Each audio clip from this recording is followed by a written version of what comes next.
श्री शिवाय नमस्तुभ्यम। जैसे कि आप सभी को मालूम है कि 22 अगस्त 2024 दिन गुरुवार को बहुला चतुर्थी का व्रत रखा जाएगा। यह व्रत भाद्रपद के कृष्ण पक्ष की चतुर्थी को रखा जाता है। चतुर्थी तिथि गणेश जी की है और इस दिन संकट चतुर्थी भी रहेगी। भगवान श्री कृष्ण से जुड़ा यह व्रत खासकर हिंदू धर्म में बहुत ही लोगों के द्वारा रखा जाता है और यह व्रत को संकट चतुर्थी के नाम से भी जाना जाता है, जो कि गणपति जी को समर्पित है।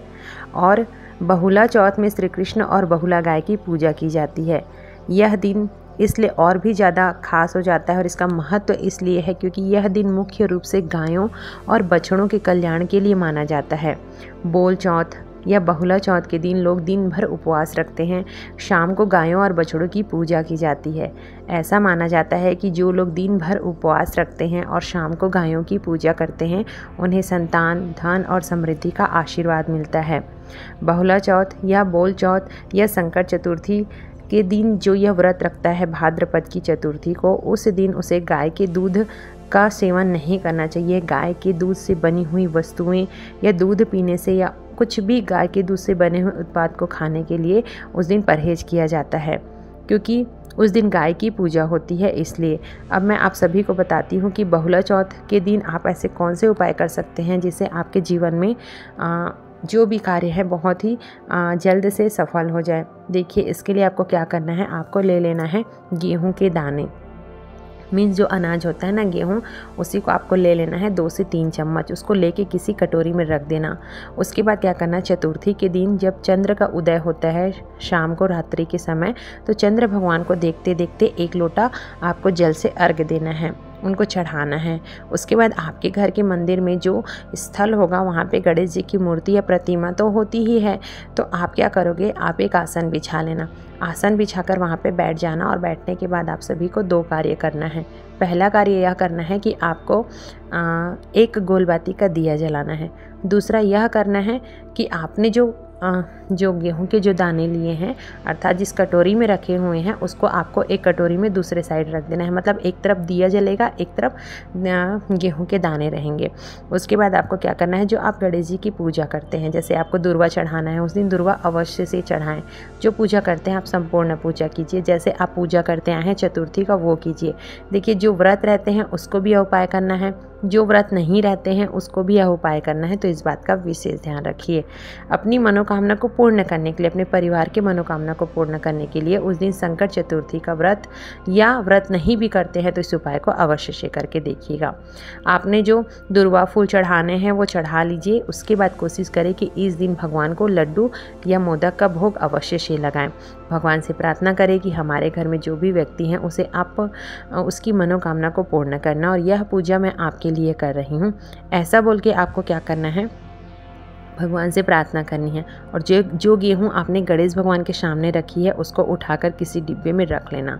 फिर आपके घर का सदस्य, चाहे वह बच्चा हो कि बड़ा हो, जैसे बच्चा एग्ज़ाम दिलाने जा रहा है या इंटरव्यू में जा रहा है, जैसे कुछ बिजनेस से रिलेटेड कुछ डील करने जा रहा है, या आपके घर में जो विशेष मनोकामना लेकर किसी उद्देश्य से किसी कार्यों के लिए जा रहे हो, तो उस व्यक्ति को आपको उस गेहूँ के दाने को रखने के लिए बोलना, चाहे वह अपने पैंट शर्ट की जेब में रखे या रुमाल में बांध के रखे।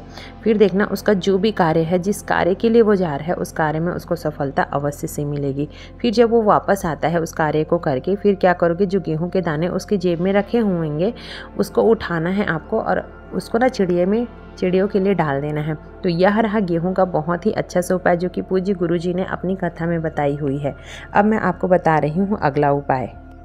अगला उपाय जानने से पहले हम उस दिन लगने वाले तिथि को जान लेते हैं, अर्थात कितने बजे से कितने बजे तक रहेगा संकट चतुर्थी, या जो आप बोलते हैं ना भाद्रपद की बहुला चौथ। तो 2024 को भादवे की चौथ है ना, 22 अगस्त को दिन गुरुवार, जिसे हम बृहस्पतिवार भी कहते हैं, तो उस दिन यह व्रत रखा जाएगा, और जो कि बृहस्पतिवार का है तो बहुत ही शुभ है।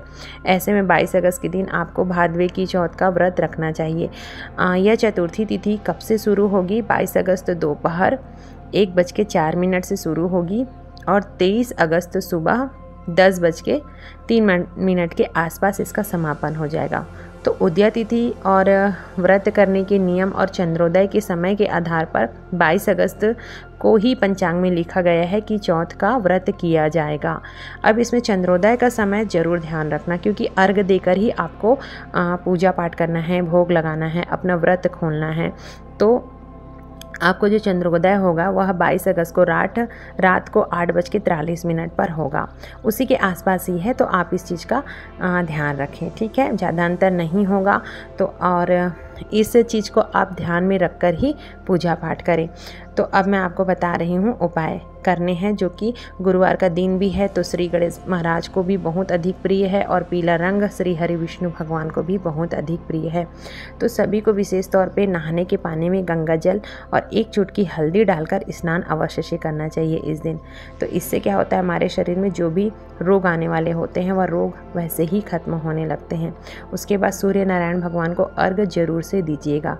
तो गुरुवार का दिन है, तो आप सभी विधि विधान से इस दिन पीपल वृक्ष की, केला वृक्ष की पूजा अवश्य से कीजिए। साथ ही आंवले वृक्ष की भी पूजा अवश्य से कीजिए। इससे क्या होता है, हमारे जीवन में जो पितृ दोष हैं, लक्ष्मी माता से रिलेटेड जो हैं, अर्थात जिसके पास धन नहीं रुकता, बहुत सारे जो होते हैं ना, उसके लिए भी कर सकते हो। अब मैं आपको उपाय बताती हूँ कि यदि आपके बच्चे गलत संगत में हैं, बहुत ज़्यादा रोग से परेशान है, दरिद्रता परेशान कर रही है, हर स्वरूप में आपको लगता है कि आपका पति कहना नहीं मानता, बहुत परेशान हो, चारों तरफ से कठिनाई है, तो क्या करना है, आपको लाल चंदन लेना है, ठीक है। लाल या पीला चंदन ले लेना है।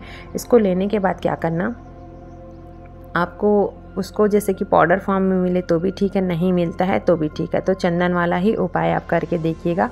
बहुत ही अच्छा सा उपाय है। इसके साथ साथ मैं आपको शमी पत्र के भी उपाय बताऊंगी। गेहूं का तो मैंने बता दिया है, तो आप यह सब चीज़ करके ज़रूर देखिएगा। देखिए आपको करना क्या है, इसको मन कामेश्वर महादेव के नाम से आपको स्मरण करना है ना, इस उपाय को। तो करना कैसे है मैं बताती हूँ, आप इसको ध्यान से समझिएगा। चंदन आपको लेना है और आपको उसके साथ ही साथ चले जाना है महादेव के मंदिर, और कुछ सामग्री भी हैं जिसको आपको लेना है। साथ ही साथ आपको 5 बेलपत्र भी ले जानी है, और आप सभी को मन कामेश्वर महादेव का स्मरण करना है, और साथ ही साथ पूर्ण रूप से 12 ज्योतिर्लिंग का आपको उस दिन ध्यान करना है। तत्पश्चात आप सभी को 5 बेलपत्र में चंदन लगा लेना है। चंदन कोई सा भी लगा सकते हैं, आपकी इच्छा है। सबसे पहले शिवलिंग पर आप जल का अभिषेक करें, 12 ज्योतिर्लिंग का स्मरण करें, मन कामेश्वर महादेव का स्मरण करें, जो कि मन की कामना को सिद्ध करने वाले हैं। जो महादेव का नाम है, 1 लोटा जल समर्पित करने के बाद 1 दीपक प्रज्वलित करने के बाद आप जो 5 बेलपत्र हैं उनमें आप सभी को विशेष तौर पर चंदन लगा लेना है। चंदन अच्छी तरह से लगाइएगा, कोई भी चंदन हो। उसके बाद जो पहली बेलपत्र है उसे गणेश भगवान जी को आपको समर्पित करना है, क्योंकि उन्हीं का वह दिन है। उसके दूसरी बेलपत्री आपको माता अशोक सुंदरी के स्थान पर समर्पित करना है, चंदन लगी हुई। फिर तीसरी बेलपत्री आपको कार्तिकेय जी को समर्पित करना है, चौथी बेलपत्र माता रानी के हस्त कमल पे, और अंतिम बेलपत्री आपको शिवलिंग पर समर्पित कर देनी है। जो चंदन लेकर गए हैं ना, तो गुरुजी कहते हैं हमेशा थोड़ा सा चंदन अपने घिसा वाला ही लो, मतलब ओरिजिनल लकड़ी के स्वरूप में जो मिलती है उसे ही, उससे ज़्यादा फल प्राप्त होता है। उसे घिस लेते हैं और उसे आप जो है शिवलिंग में श्रृंगार करते हैं, अपने हाथों से त्रिमुंड बनाते हैं, नेत्रों की आकृति से उभारते हैं, या त्रिपुंड महादेव के शिवलिंग में बनाते हैं।